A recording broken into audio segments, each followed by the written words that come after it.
ప్రస్తుతం మనం విజయవాడ బిఆర్టీఎస్ రోడ్లో ఉన్నాము. ఈరోజు లోకేష్ యువగళం పాదయాత్ర 3 సంవత్సరాలు పూర్తయిన సందర్భంగా ఇక్కడ టీఎన్టీయూసీ ఆధ్వర్యంలో ఆటోల పంపిణీ కార్యక్రమం అనేది చేపట్టారు. ఈ కార్యక్రమానికి విజయవాడ ఎంపీ తో పాటు మంత్రి కార్మిక శాఖ మంత్రి సుభాష్ వచ్చారు.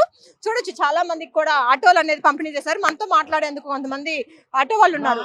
వాళ్ళతో మాట్లాడదాం. చెప్పండి, ఇవాళ మీకు టీఎన్టీయూసీ ఆధ్వర్యంలో ఇలా ఆటో రావడం ఎలా అనిపిస్తుంది? మీ కుటుంబానికి ఏ విధంగా అది హెల్ప్ అవుతుంది అనుకుంటున్నారు? మా కుటుంబానికి చాలా ఆనందంగా ఉందమ్మా.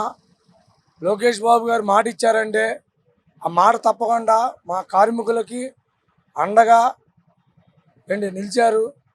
చంద్రబాబు నాయుడు గారు ఆశీస్సులు, లోకేష్ బాబు గారి దీవెనలు మాకు ఎల్లవెల్ల ఉండాలి. మా కుటుంబం వాళ్ళ పేరు చెప్పుకొని చల్లగా ఉంటామమ్మా.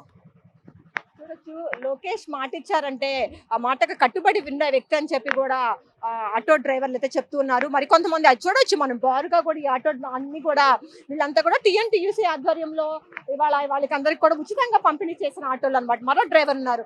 చెప్పండి, మీకు ఇవాళ ఆటో ఇవ్వడము ఎలా అనిపిస్తుంది? మీ కుటుంబానికి హెల్ప్ అవుతుందని భావిస్తున్నారా? చాలా ఆనందంగా ఫీల్ అవుతున్నాం. ఎవరి ఆధ్వర్యంలో మీకు ఆటో వచ్చింది? లోకేష్ గారి ఆధ్వర్యంలో. మీ కుటుంబ పోషణకి ఏమైనా హెల్ప్ అవుతుంది అనుకుంటున్నారా? ఆ కుటుంబం ఉపయోగపడుతుంది. చూడొచ్చు, మా కుటుంబ పోషణకి ఈ ఆటోలు చాలా ఉపయోగపడతాయి అని చెప్తున్నారు.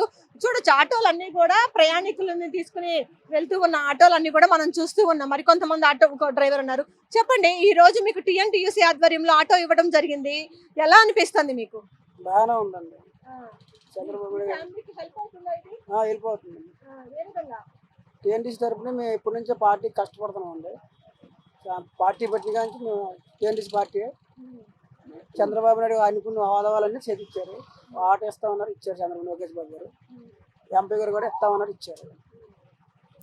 చూడొచ్చు, మొత్తానికి లోకేష్ గారు మాట ఇచ్చారంటే తప్పకుండా దానికి కట్టుబడి ఉండే వ్యక్తి అని చెప్తున్నారు ఆటో డ్రైవర్లు. మరికొంతమందితో కూడా మాట్లాడే ప్రయత్నం చేద్దాము.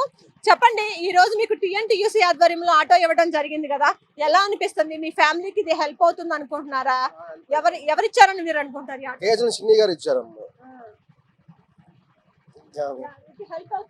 హెల్ప్ అవుతుంది.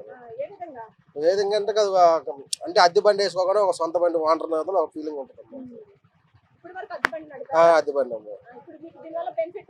బెనిఫిట్ ఉంటుంది అనుకుంటున్నాను అమ్మా. ఎందుకంటే ఎంపీ గారు ఏదో ఒక సగం 5 నిధులతో కొద్దిగా ఇచ్చారు. దాన్ని బట్టి మనం అర్థం దాన్ని ఇంకా పెంచుకుంటే మనకు బాగుంటుంది. ఇంకంతే. చూడొచ్చు, వీళ్ళంతా కూడా చాలా ఆనందం అయితే వ్యక్తం చేస్తున్న పరిస్థితి చూస్తూ ఉన్నాం. ఎందుకంటే వాళ్ళందరికీ కూడా ఆటోలు అనేది ఇవ్వడం అనేది మా కుటుంబానికి ఎంతో హెల్ప్ అవుతుంది, మా జీవనోపాధికి ఎంతో మెరుగవుతుందని కూడా వీళ్ళంతా కూడా చెప్తున్నారు. లోకేష్ మాట ఇచ్చాడంటే దానికి కట్టుబడి ఉండే వ్యక్తిని కూడా వాళ్ళంతా చెప్తున్న పరిస్థితి ఇక్కడ కనిపిస్తా ఉంది. ఇది కూడా ఉన్న పరిస్థితి. కెమెరా పర్సన్ రాంబాబుతో Lakshmi, one India news Telugu, Vijayawada.